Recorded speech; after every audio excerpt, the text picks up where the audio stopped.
Star Wars 7x7 episode 2563. All the feels, all of the feels, all of them. Oh my gosh. Devil's Deal is season 1, episode 11 of The Bad Batch. This is a full spoiler episode and worth it. Oh my gosh. Punch it.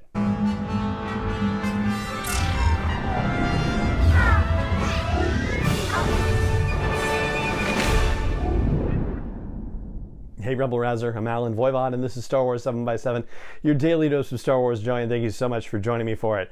So Devil's Deal is season 1, episode 11 of The Bad Batch, and man, I did not go into this episode thinking I was going to be, emotional about it, but, we were just talking about the fact that, animation is telling some of the best stories. I was just saying that on the anniversary episode earlier this week, and one of the things I had said at the time was that the final season of Rebels, season 4, was just about perfect.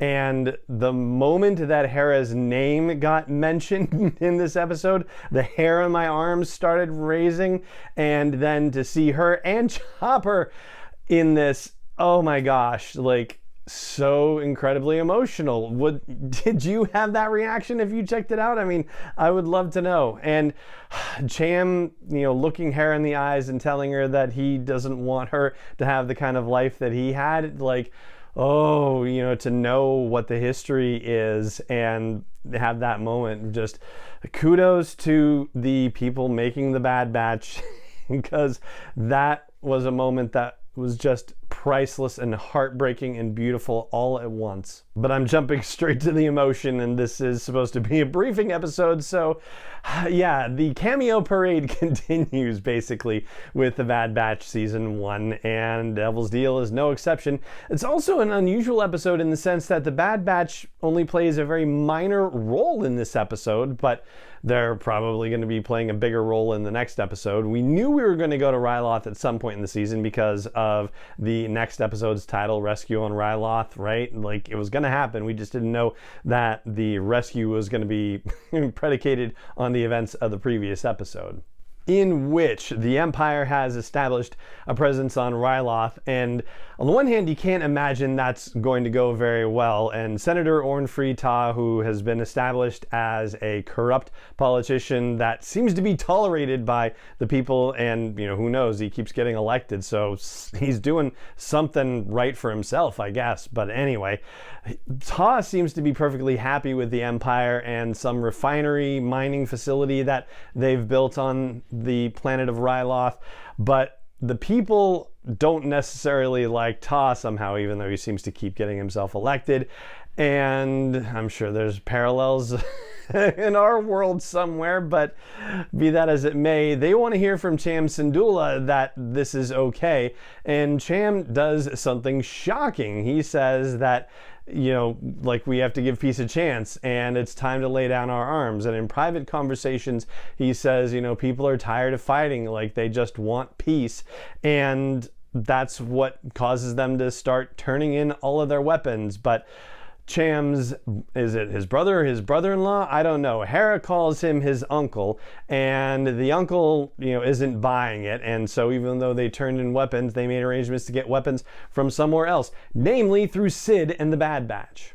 And how cute a moment is it to have Hera and Omega palling around on the Havoc Marauder? That's just so beautiful and fun. And, it's kind of a different thing, I guess. When you think back to Cut and Run earlier in the season, right? When Omega first met a couple of kids her age and got to play, and that was, nice and whatever, but certainly there's much more of an emotional investment in Hera as a character, right? And so, yeah, you kind of feel it even more with these two getting together. Oh my gosh, I just can't. So back to Cham's brother or brother-in-law, the uncle of Hera, Gobi Glee. And Crosshair is also present on Ryloth and suspects Gobi Glee of trying to pull some stunt and ends up tracking their ship before it heads off to one of Ryloth's moons to pick up this illicit shipment of arms.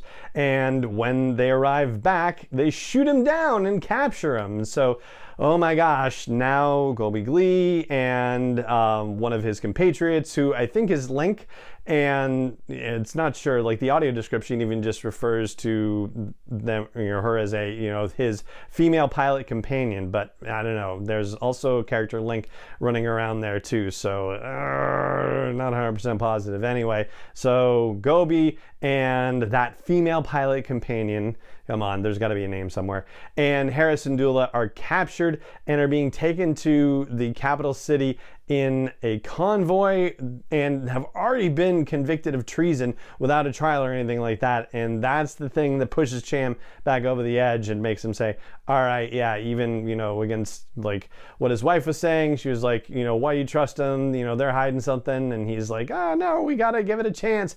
I mean, really, Cham didn't need to be pushed this hard. He shouldn't have needed to be pushed this hard to be going after the Empire. But the capture of Gobi and Hera, that's what does it for him. And so he arranges to, set up an ambush and take over the convoy and capture them and free Hera and Gobi. But that apparently goes awry. It's something that was just, I guess, a trap planned for them. Nobody says it's a trap after all, but that's what happens because Orn Free Taa gets shot.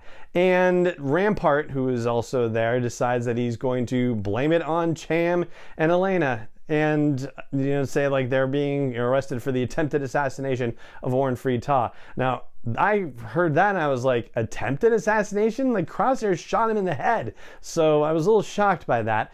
But as I looked in my history and whatnot, I am reminded that Orn Free Taa appears in the novel Lords of the Sith by Paul Kemp. It was one of the first few novels in the rebooted canon, and that takes place a few years later basically. And so so Orn Free Taa can't die in this particular situation because he's already appeared in later in the timeline still alive. So now everybody's been captured, and now we're almost in a Common Ground scenario. Common Ground was the previous episode where they had to go rescue that senator who wouldn't cooperate with the Empire, and now they're going to have to rescue, the Bad Batch will, people who also wouldn't cooperate with the Empire, obviously for different reasons, of course. And we're going to have to wait and see what happens with this clone Captain Hauser, who is trying to do the right thing in some cases, like when Hera and Chopper are caught in a restricted area around that refinery.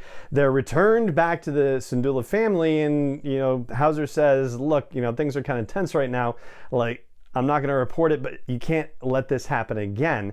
So he's obviously trying to do the right thing, and there are no Jedi kicking around here, so he's not all Order 66, right now crazy or anything like that.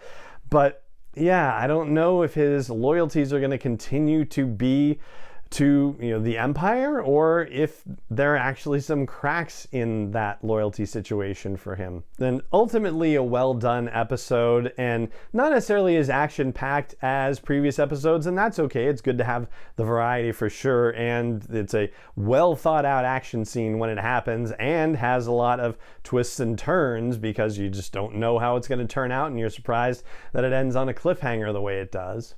And I'm saying that even removing the natural bias that I'm experiencing because of the Hera and Chopper, like that moment, right? I mean, honestly, I haven't had this kind of reaction to something in a while with Star Wars storytelling. Not like I haven't enjoyed it, but I haven't felt that like pow of emotion. And I guess I'm just, that deeply invested in Hera and Chopper and the rest of the Rebels characters. So I guess that's a good thing for me to know too. Anyway, so yeah, there you go. That is what you need to know about Devil's Deal, which is episode 11 from season 1 of The Bad Batch. And that is going to do it for this episode of the show. It just remains for me to say thank you so much for joining me for it as always. And may the Force be with you wherever in the world you may be. 7x7 is not endorsed or sponsored yet by Lucasfilm Limited, Disney, or 20th Century Fox, and is intended for entertainment and information purposes only. Star Wars, the Star Wars logo, all names and pictures of Star Wars characters, vehicles, and any other Star Wars related items are registered trademarks and/or copyrights of Lucasfilm Limited, or their respective trademark and copyright holders. May the Force be with them. All original content is copyright 2021 by Star Wars 7x7. We hope you love it.